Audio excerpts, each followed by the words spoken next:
राजू अपनी पत्नी सीमा के साथ एक झोपड़ी में रहता था। गरीबी में जैसे तैसे दोनों पति पत्नी अपना गुजारा करते थे।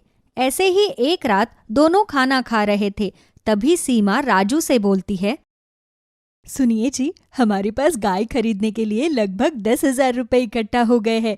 मैं तो कहती हूँ कि कल ही हमें गाय खरीदने के लिए जाना चाहिए। ठीक है सीमा, हम दोनों कल ही चलेंगे, लेकिन अभी ना जाने क्यों मेरे पूरे शरीर में दर्द हो रहा है। ऐसा लग रहा है जैसे मेरी तबीयत खराब होगी। अरे शुभ शुभ बोलिए आप, कुछ नहीं होगा आपको। एक काम करते हैं, अगर कल आपको अच्छा लगेगा तभी हम चलेंगे। अगर आपकी तबीयत थोड़ी भी खराब लगी तो हम गाय लेने कल नहीं जाएंगे। अच्छा ठीक है सीमा, अभी मैं सोने जा रहा हूँ। मुझे कुछ भी ठीक नहीं लग रहा, थोड़ी तबीयत सी खराब लग रही है।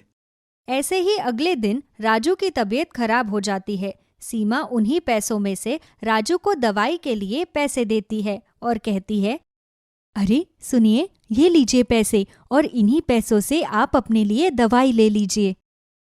अरे नहीं सीमा, इन पैसों को तो हमने गाय खरीदने के लिए रखा है। अगर इन्हीं पैसों से मैं दवाई ले लूंगा तो गाय कैसे लेंगे हम? देखो, सब कुछ समय पर हो जाता है।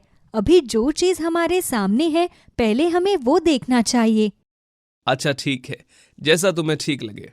मैं जा रहा हूँ डॉक्टर के पास दवाई लेने।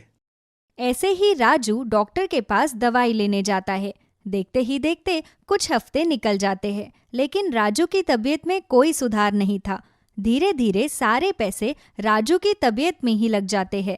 ये सब देखकर राजू अपनी पत्नी सीमा से बोलता है, माफ करना सीमा, आज मुझे खुद पर बहुत ही शर्मिंदगी महसूस हो रही है। तुमने धीरे धीरे गाय खरीदने के लिए पैसे जमा किए थे और वो सारे पैसे तो मेरे इलाज में ही लग गए।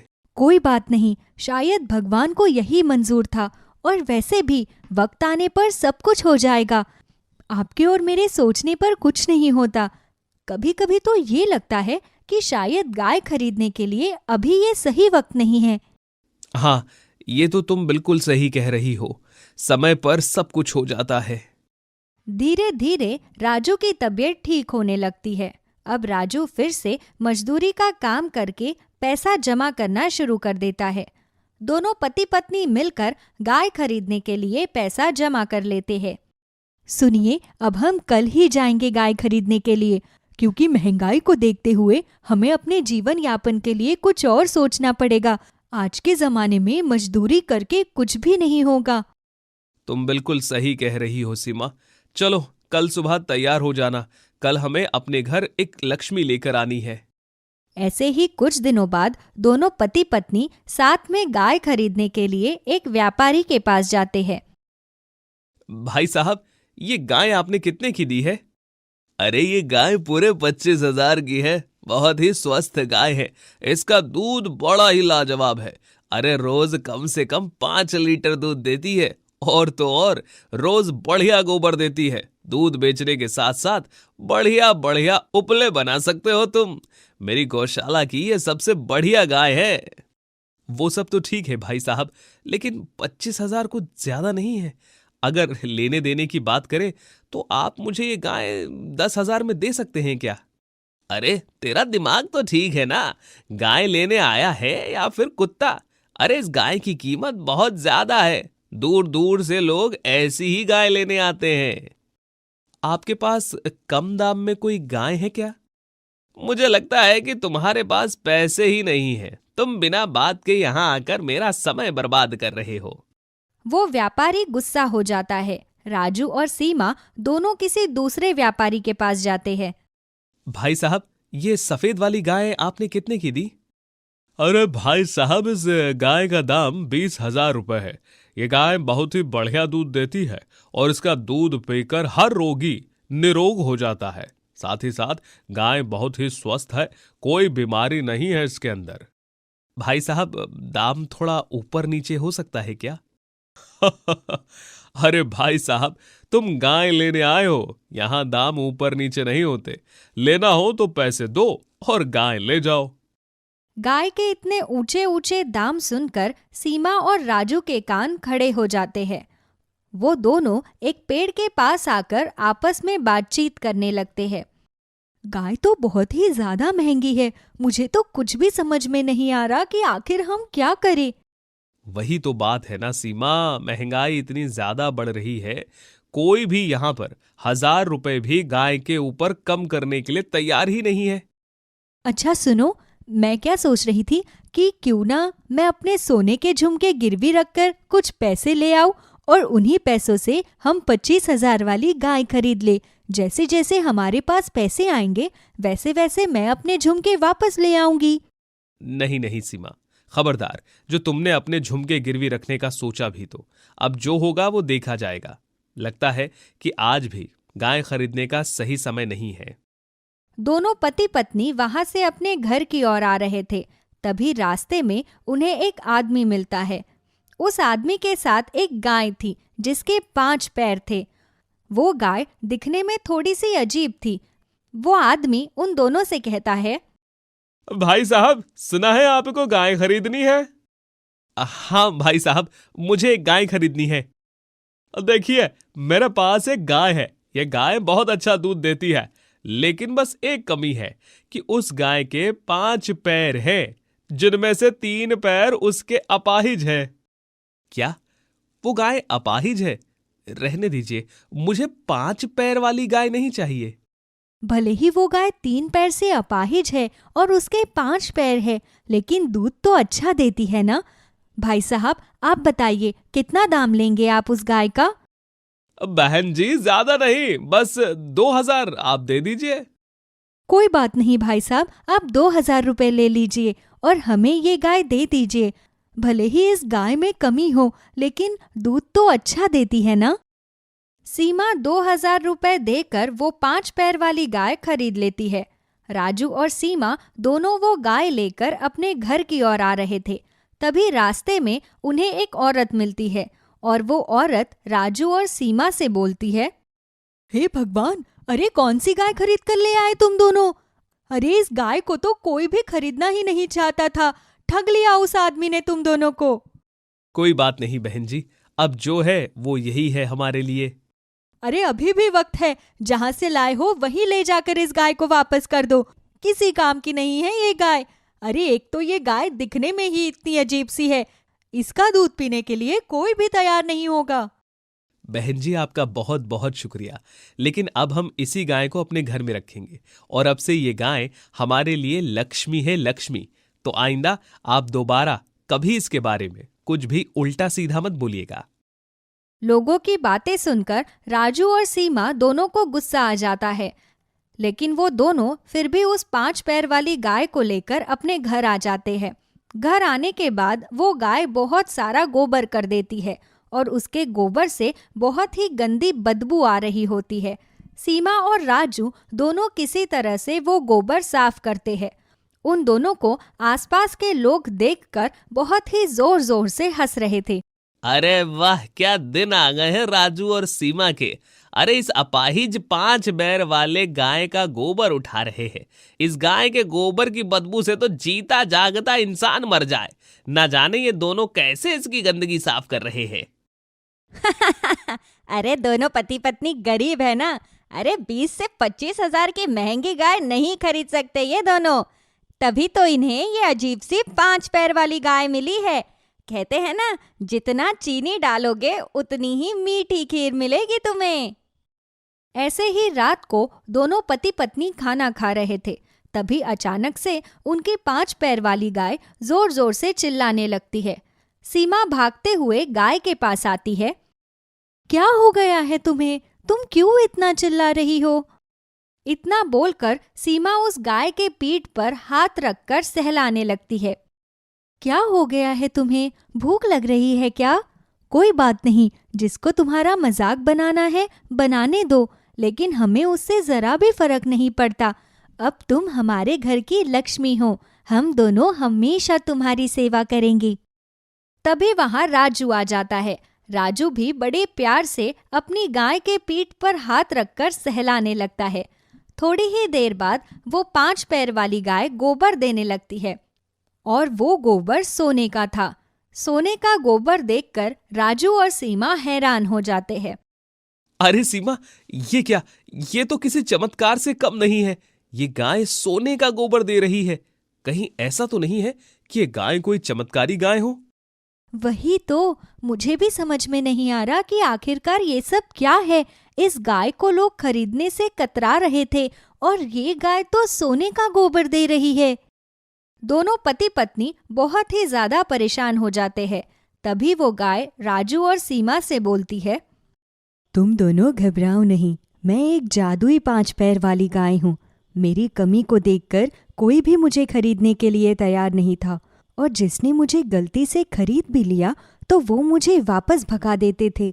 लेकिन तुम दोनों ने मुझे मेरी कमियों के साथ स्वीकारा, साथ ही मेरी सच्चे दिल से सेवा की तुम दोनों ने। अब से मैं हमेशा तुम्हारी मदद करूंगी। तुम दोनों बहुत नेक दिल इंसान हो। तुम्हारा बहुत बहुत धन्यवाद जादुई गाय। हम दोनों पति पत्नी बहुत परेशान थे। धीरे धीरे दोनों पति पत्नी जादुई 5 पैर वाली गाय की मदद से एक बड़ा ही सुंदर सा घर बनवा लेते हैं। उनका घर पूरे गांव में सबसे सुंदर और सबसे बड़ा था। उनकी ये तरक्की देखकर गांव के सभी लोग हैरान थे। क्या बात है, जब से ये गाय इनके जीवन में आई है तब से तो इनकी काया ही पलट गई।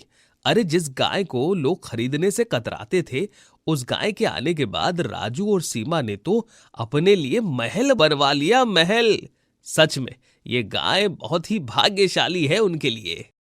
धीरे धीरे सीमा और राजू बहुत अमीर हो जाते हैं और वो दोनों अपने लिए एक नहीं, 2 नहीं बल्कि 6-7 अलग अलग गाय खरीद लेते हैं और उन गाय का दूध दूर दूर तक बेचना शुरू कर देते हैं। तो वहीं दूसरी तरफ वो दोनों अपनी जादुई 5 पैर वाली गाय के लिए एक अलग से बड़ा ही सुंदर गौशाला बनवाते हैं और उस गौशाला में अपनी 5 पैर वाली गाय को रखते हैं। सुरेश बहुत गरीब था। वो दिहाड़ी मजदूरी करके अपने घर परिवार को चलाता था। ऐसे ही एक सुबह सुरेश की पत्नी पूजा रात की बची 2 रोटी सुरेश को देते हुए बोलती है, सुनिए, ये रोटियां बच गई है, ले जाकर बाहर किसी भूखी गाय को खिला देना। अच्छा ठीक है भाग्यवान, तुम ये रोटियां मुझे दे दो, मैं अभी ले जाकर किसी गाय को खिला देता हूँ। जैसे ही सुरेश वो रोटी लेकर गाय को देने जा रहा था कि तभी एक गाय अचानक से सुरेश के घर के सामने आ जाती है और सुरेश वो रोटी गाय को खिला देता है। रोटी खिलाने के बाद, लगता है कि तुम्हारा पेट भर गया है, चलो अब जाओ यहाँ से, कल फिर आना, कल तुम्हें फिर से रोटियां खिलाऊंगा मैं। क्या बात है, तुम्हारा जाने का मन नहीं है क्या? लगता है कि तुम्हें मैं और मेरा घर अच्छा लग रहा है, यहीं रहना चाहती हो क्या? सुरेश के इतना बोलते ही वो गाय अपना सिर हिलाने लगती है। सुरेश समझ जाता है कि गाय भी उसके साथ रहना चाहती है। तभी सुरेश गाय से कहता है, ठीक है बाबा, अब तुम मेरे साथ ही रहना, अब से तुम्हारा नाम बबीता। सुरेश उस गाय को अपने साथ ही रख लेता है। सुरेश मजदूरी करके अपनी पत्नी और गाय दोनों का ही पेट भरता था। धीरे धीरे सुरेश की गाय बड़ी हो रही थी और ऐसे ही सुरेश की गाय 2 दिन से कुछ खा नहीं रही थी। इसलिए सुरेश को उसकी थोड़ी चिंता होने लगती है और सुरेश अपनी गाय को चारा देते हुए कहता है, ए बबीता, खा लेना, मुझसे कोई भूल हो गई है क्या जो तुम मुझसे नाराज है? अरे पहले तू पेट भर के खाना खाती थी, अब अचानक से क्या हो गया है तुझे? सुरेश बार बार बबीता के आगे चारा डाल रहा था, लेकिन बबीता अपना मुंह फेर ले रही थी। सुरेश को समझ में नहीं आ रहा था कि आखिरकार बबीता को क्या हो गया है। ऐसे ही अगले दिन सुरेश अपनी गाय को एक वैद्य जी के पास ले जाता है। चिंता मत करो, बस इसको थोड़ा सा बुखार है और अब ये कुछ दिनों में दूध देने के लायक हो जाएगी, इसीलिए इसकी तबीयत खराब है, तुम जरा इसका खास ध्यान रखो। जी वैद्य जी, आप चिंता मत कीजिए, मैं इसका अच्छे से ख्याल रखूंगा। वैद्य जी सुरेश को दवाइयाँ दे देते हैं और सुरेश वो दवाई लेकर अपने घर आ जाता है। दवा करने के बाद दोनों पति पत्नी मिलकर गाय की बहुत अच्छे से देखभाल करते हैं और कुछ समय बाद गाय बहुत ही बढ़िया गाढ़ा दूध देने लगती है और अब सुरेश दूध बेचकर अपना परिवार चलाया करता था। हर कोई सिर्फ और सिर्फ सुरेश से ही दूध लेने को तैयार रहता था। सुरेश अब एक नई गाय भी खरीद लेता है। ऐसे ही कुछ दिनों बाद सुरेश का पड़ोसी मनोज सुरेश के पास आता है और कहता है, अरे सुरेश, तेरे पास तो पहले से ही एक गाय है और अब तूने दूसरी गाय भी खरीद ली।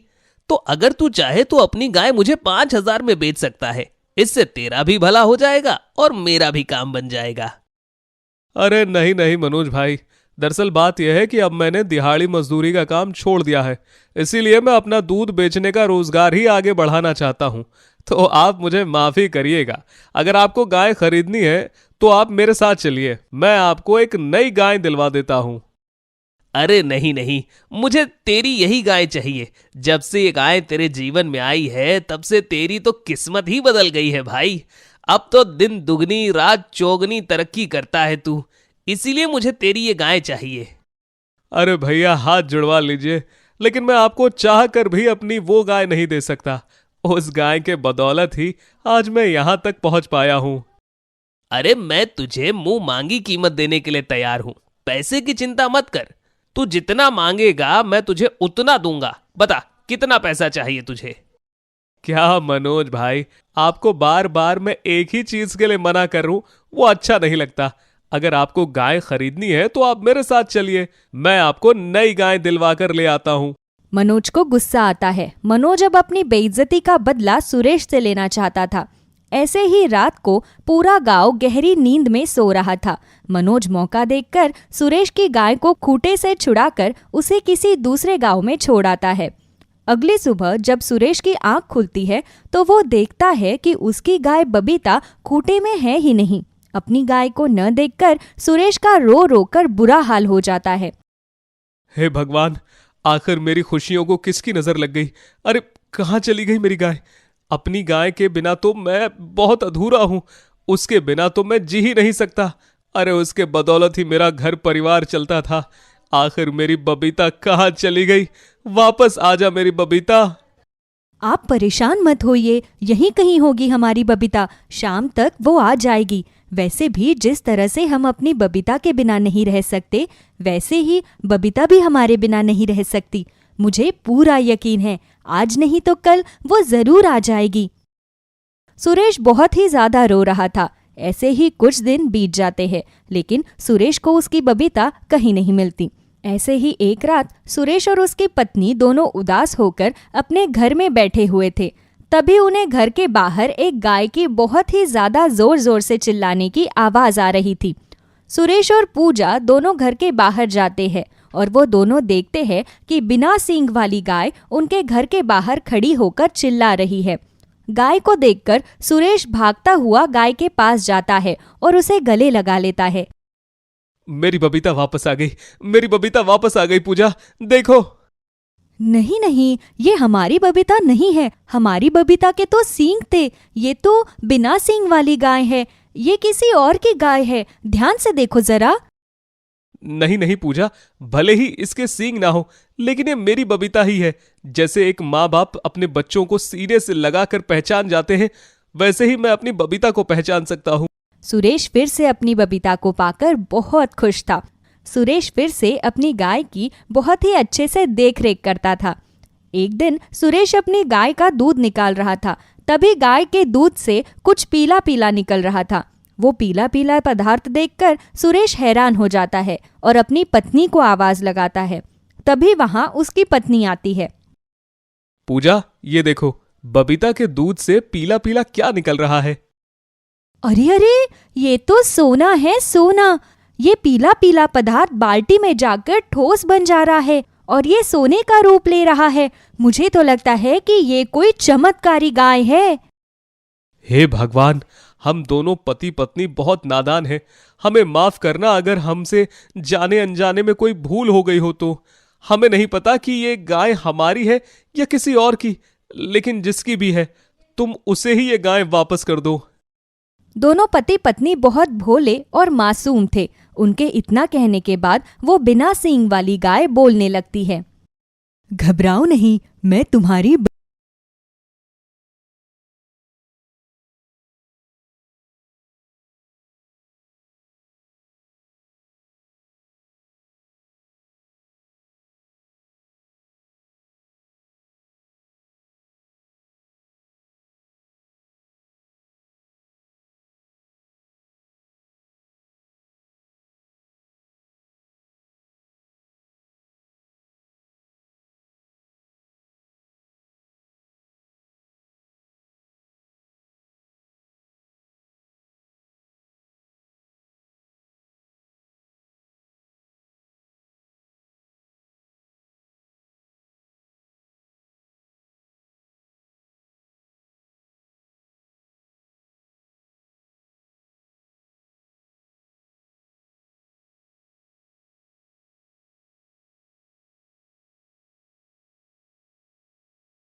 एक गांव में एक बबलू नाम का आदमी रहता था। वो बहुत गरीब था, जिस वजह से उसके गांव में उसके साथ और उसके परिवार के साथ बहुत भेदभाव होता था।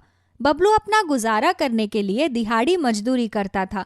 ऐसे ही एक शाम बबलू थक हार के अपने घर जाता है और अपनी पत्नी ज्योति से बोलता है, ज्योति, कुछ खाने के लिए दे दो, बहुत भूख लग रही है। माफ करना, दरअसल बात ये है कि आज मैंने कुछ भी नहीं बनाया, क्योंकि घर में थोड़ा सा भी राशन नहीं है। सिर्फ नमक और तेल है और 2 दिन की बची हुई रोटियां। अरे तो तुमने पहले मुझे क्यों नहीं बताया? अब मुझे बहुत भूख लग रही है ज्योति। क्या बताती आपको, अभी तक आपके मालिक ने आपको पैसे नहीं दिए हैं। जब आपके पास पैसे ही नहीं है तो आप कहाँ से राशन डलवाओगे घर में? अरे कोई बात नहीं, तू चिंता मत कर। अभी फिलहाल हम वही 2 दिन की बची हुई रोटियां खा लेते हैं और कल सुबह सुबह मैं मालिक के घर जाकर उनसे पैसे मांग लूंगा। अरे नहीं नहीं, किसी के घर सुबह सुबह पैसे मांगना अच्छा नहीं है। क्या पता उन्हें बुरा लग जाए। आप शाम को ही ले लेना। अरे नहीं, मेरे मालिक बहुत अच्छे हैं, तुम चिंता मत करो, मैं कल सुबह पैसे ले आऊंगा। बेचारे दोनों पति पत्नी 2 दिन की बची रोटी में नमक तेल लगाकर उसे ही खा लेते हैं। ऐसे ही अगली सुबह बबलू अपने मालिक के घर जाता है। मालिक, मुझे आपसे कुछ पैसे चाहिए। दरअसल मेरे घर में 1 रुपया भी नहीं है और घर में बहुत सारा जरूरत का सामान डलवाना है। अरे बड़ा बेशर्म है बबलू तू। अरे ये कोई समय है क्या पैसे मांगने का? सुबह के 10 बज रहे हैं और तू है कि अपना मुंह उठाकर आ गया मेरे घर पर। जा यहां से, यहां कोई पैसे नहीं है। मालिक, भगवान के लिए हमें खाली हाथ मत भेजिएगा। आप तो जानते ही हैं पूरे गांव में हमारे साथ कितना भेदभाव होता है। कोई भी हमारी मदद करने के लिए तैयार नहीं है, इसीलिए बहुत उम्मीद से आया हूं आपके पास। आप हमें ज्यादा नहीं, बस 1000 रुपए दे दीजिए। 1000 तो क्या, मैं तुझे 1 रुपया ना दूं? चुपचाप जा यहां से, शाम को पैसे मिल जाएंगे तुझे। बबलू का मालिक उसे पैसे देने से मना कर देता है और उसे वहां से भगा देता है। तभी रास्ते में बबलू को एक फलों का बगीचा दिखाई देता है। बबलू वो बगीचा देखकर बहुत खुश होता है। अरे ये क्या, इस बगीचे में कितने सुंदर सुंदर फल हैं। एक काम करता हूँ, इस बगीचे से कुछ फल तोड़ लेता हूँ। बेचारी ज्योति ने भी कुछ भी ठीक से नहीं खाया है, वो भी भूखी होगी। अभी इसी से काम चला लूंगा मैं। बबलू अंदर जाकर अपने खाने के लिए फल तोड़ने लगता है। तभी वहां बगीचे का मालिक आ जाता है। नालायक गरीब कहीं का, तुझे शर्म नहीं आती क्या? किसी के बगीचे में बिना पूछे घुसकर फल तोड़ते हुए। मालिक माफ कीजिएगा, दरअसल कुछ दिनों से खाना नहीं खाया है ना, तो बस इसीलिए। ज्यादा नहीं, थोड़े से फल चाहिए। हाँ हाँ, तेरे बाप ने इस बगीचे में फल लगाए हैं ना, इसीलिए तू यहाँ से फल लेने आया है। रुक जा, अभी बताता हूँ तुझे। तेरे जैसे गरीब भिखारी लोगों को मैं अच्छे से जानता हूँ। मालिक माफ करिएगा, मुझसे बहुत बड़ी भूल हो गई। अब मैं दोबारा से बगीचे में कभी नहीं आऊंगा। नहीं नहीं, तूने यहाँ आने की जो भूल की है ना, उसकी सजा भी तुझे मिलना बहुत जरूरी है, ताकि आगे से तू कभी इस बगीचे की तरफ अपनी आंख उठाकर भी ना देखे।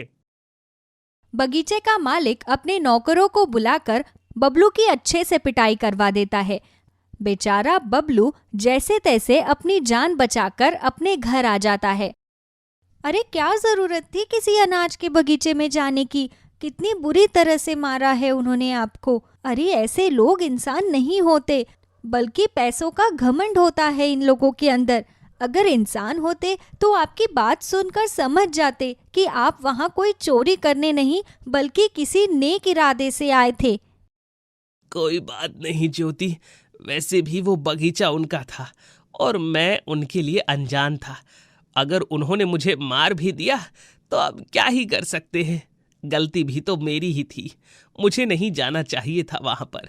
लेकिन मैंने सोचा कि तुमने रात से खाना नहीं खाया है, तो क्यों ना तुम्हें यह फल ही खिला दूं मैं। आप ना पागल हो, रात को जो आपने खाया था वही मैंने खाया था। और वैसे भी मुझे तो घर में ही रहना होता है, आप तो बाहर का काम करते हैं, तो मेरे से ज्यादा जरूरत आपको है। अब क्या करूं ज्योति, पति होने के नाते मेरा फर्ज बनता है कि मैं हमेशा तुम्हें खुश रखूं, लेकिन गरीबी के कारण बहुत लाचार हो जाता हूं। चाह कर भी कुछ नहीं कर पाता मैं तुम्हारे लिए। मैं हमेशा तुम्हें एक बेहतर जीवन देना चाहता हूं, लेकिन मजबूर हूं। ऐसे ही थोड़ी देर बाद बबलू अपने काम पर जाता है। तभी उसका मालिक कहता है, क्या बात है बबलू, तुझे इतनी सारी चोट कहाँ से लग गई? मालिक, दरअसल बात यह है कि जब मैं आपसे पैसे मांगने आया था ना, तब मैं वापस अपने घर जा रहा था। रास्ते में मुझे एक बगीचा नजर आया, तो मैंने सोचा कि घर में खाने के लिए कुछ तो है ही नहीं, क्यों ना इस बगीचे में से ही कुछ फल तोड़कर घर में ले चलूं। और जब उस बगीचे का मालिक वहां आया तो उसने मुझे बहुत बुरी तरीके से मारा। तुम जैसे गरीबों का कुछ नहीं हो सकता, बेशर्मों की तरह यहाँ वहां से मार खाते रहते हो। सही कह रहे हैं मालिक आप, गरीब बेशर्म ही होता है, तभी तो बेशर्म वाला जीवन जीना पड़ता है। लेकिन अब क्या ही कर सकते हैं, हमारी किस्मत में शायद यही लिखा है। अच्छा सुन, आज तू आधी दिहाड़ी लगा लेना, तुझे ज्यादा ही चोट लगी है। शाम को डॉक्टर को दिखा दियो, पैसे मैं दे दूंगा। ऐसे ही शाम को बबलू का मालिक उसे पैसे दे देता है। बबलू सबसे पहले डॉक्टर के पास जाता है और अपनी दवाई लेता है और फिर राशन की दुकान पर जाकर राशन खरीद लेता है। अरे वाह, ये क्या, इतना सारा सामान! लगता है कि आज आपकी सैलरी मिल गई है। हाँ ज्योति, आज मालिक ने मुझे तनख्वाह दे दी। पहले 2-4 कड़वी बातें सुना देते हैं, लेकिन बाद में पैसे जरूर दे देते हैं। हम गरीब हैं ना, शायद इसलिए हमें लोगों की कड़वी बातें सुनने को मिलती है। बाकी आप बिल्कुल भी चिंता मत कीजिए, धीरे धीरे सब ठीक हो जाएगा। हाँ ज्योति, अभी काम करो, जल्दी से खाना बना लो, बहुत भूख लगी है। हाँ हाँ, बस थोड़ा सा सब्र कीजिए, बस अभी रसोई में ही जा रही हूँ और आपके लिए बढ़िया बढ़िया खाना बना कर लाती हूँ। अगर आज आपको कुछ बढ़िया खाने का मन कर रहा हो तो बता दीजिए, मैं बना दूंगी। ज्यादा कुछ नहीं, तुम बस मेरे लिए आलू की बढ़िया सब्जी बना दो और पूरी बना दो, मैं वही खा लूंगा। ज्योति जल्दी से रसोई में जाती है और खाना बनाना शुरू कर देती है। ऐसे ही थोड़ी देर बाद दोनों पति पत्नी खाना खाकर सो जाते हैं। रात के करीबन 2 बजे बबलू के घर के बाहर एक गाय बहुत जोर जोर से चिल्ला रही थी। गाय की आवाज सुनकर बबलू घर का दरवाजा खोलता है और वो देखता है कि दरवाजे के बाहर एक छोटी सी गाय खड़ी है। उस गाय का साइज बहुत ही ज्यादा छोटा था। उस बोनी गाय को देखकर बबलू हैरान हो जाता है। अरे ये क्या, ये गाय कितनी छोटी है, इसका कद तो बहुत छोटा है। बेचारी देखने में बेसहारा लग रही है। एक काम करता हूँ, मैं इसे अंदर बुला लेता हूँ। बबलू उस बोनी गाय को अपने घर के अंदर ले आता है और ज्योति को उठाता है। ज्योति उस बोनी गाय के लिए अंदर से खाना लेकर आती है और उसे गाय को खिलाती है। दोनों पति पत्नी अपनी नींद खराब करके बड़े ही प्यार से गाय के पीठ पर अपना हाथ फेर रहे थे। बेचारी बहुत भूखी लगती है, इसका कद छोटा है, इसीलिए लोगों ने इसे पालने से मना कर दिया होगा। एक काम करते हैं ज्योति, हम इस नन्ही सी गाय को अपने पास ही रख लेते हैं, इसे अपनी बेटी की तरह प्यार करेंगे। हाँ, आप बिल्कुल सही कह रहे हैं। ये गाय दिखने में कितनी प्यारी और मासूम सी है। थोड़ी देर बाद वो बोनी गाय एकदम से एक बड़ी गाय हो जाती है। ये देखकर बबलू और ज्योति हैरान हो जाते हैं। अरे ये क्या, ये गाय तो बहुत छोटी थी, अब अचानक इतनी बड़ी कैसे हो गई? ज्योति, ये सब क्या हो रहा है? वही तो मुझे भी समझ में नहीं आ रहा कि आखिरकार ये सब क्या हो रहा है। कहीं हमसे जाने अनजाने में कोई भूल तो नहीं हो गई ना? वो जादुई गाय बबलू और ज्योति से बोलती है, घबराओ नहीं बबलू, मैं एक जादुई गाय हूँ। वो तो मैं बस यहाँ से गुजर रही थी तो मुझे बहुत जोर से भूख लगी थी, तो मैंने सोचा कि क्यों ना मैं ये देखूं कि आखिर कौन मेरी मदद करता है। मैंने इस गांव के बहुत सारे दरवाजों को खटखटाया, लेकिन किसी ने मेरी मदद नहीं की। बस एक तुम्हारा ही घर ऐसा था जहां से मुझे खाली हाथ नहीं लौटना पड़ा। ये तो बहुत अजीब बात है जादुई गाय, कि हम जैसे गरीब लोगों के घर से तो खाली हाथ लौटना नहीं पड़ा। आज मुझे बहुत खुशी मिल रही है ये देखकर कि भले ही हम गरीब हैं, लेकिन हमारे अंदर इंसानियत है। हाँ बबलू, तो बताओ, जाते जाते मैं तुम्हारी कौन सी इच्छा पूरी कर सकती हूँ? तुम्हारे प्रेम भाव से मैं बहुत प्रसन्न हुई हूँ। तुम बहुत अच्छे हो।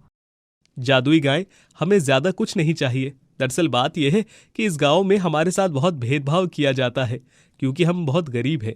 हम चाहते हैं कि हमारे साथ कोई भेदभाव ना हो। जिस तरह से सबको मान सम्मान और इज्जत दिया जाता है, वैसे हमें भी दी जाए।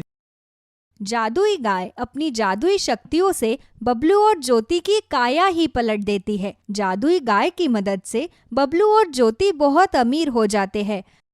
अब कोई भी तुम्हारे साथ कभी कोई भेदभाव नहीं करेगा। बस एक चीज का हमेशा ख्याल रखना, जब भी तुम्हारे पास कोई जरूरतमंद और गरीब इंसान आए, तब तुम उसे कभी भी अपने पास से खाली हाथ मत भेजना। हाँ जादुई गाय, मैं वादा करता हूँ कि मैं हमेशा गरीबों और जरूरतमंद लोगों की मदद करूंगा। जिस तरह से मेरे साथ भेदभाव होता था, मैं कभी किसी के साथ वैसा नहीं करूंगा। इस तरह से जादुई गाय हमेशा हमेशा के लिए अपनी जादुई नगरी में वापस चली जाती है। तो वहीं दूसरी तरफ बबलू और ज्योति दोनों मिलकर गरीब और बेसहारा लोगों की मदद किया करते। भूखे को खाना दिया करते तो वहीं प्यासे को पानी। इस तरह से दोनों पति पत्नी अच्छे काम को करते हुए अपने जीवन में आगे बढ़ते हैं और हमेशा हमेशा खुश रहते हैं।